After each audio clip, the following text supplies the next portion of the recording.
Hale Kemal Diyarbakır'ın değerli insanıdır. Ve ona bu hatayı nasıl yaptım bilmiyorum. Çok pişmanım. Şuurum yerinde değildi. Alkollüydüm. Ee, Ondan ve ailesinden çok çok özür diliyorum. Haklarını helal etsinler bana. Bu konuya el attı. Bu konuyu kapattıkları için Mehmet Kaya abimden, Sıdık Kaya abimden çok çok Allah razı olsun. Ellerinden öpüyorum.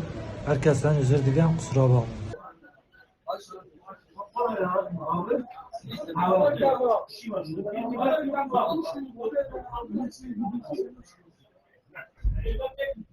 Ankara'da öyle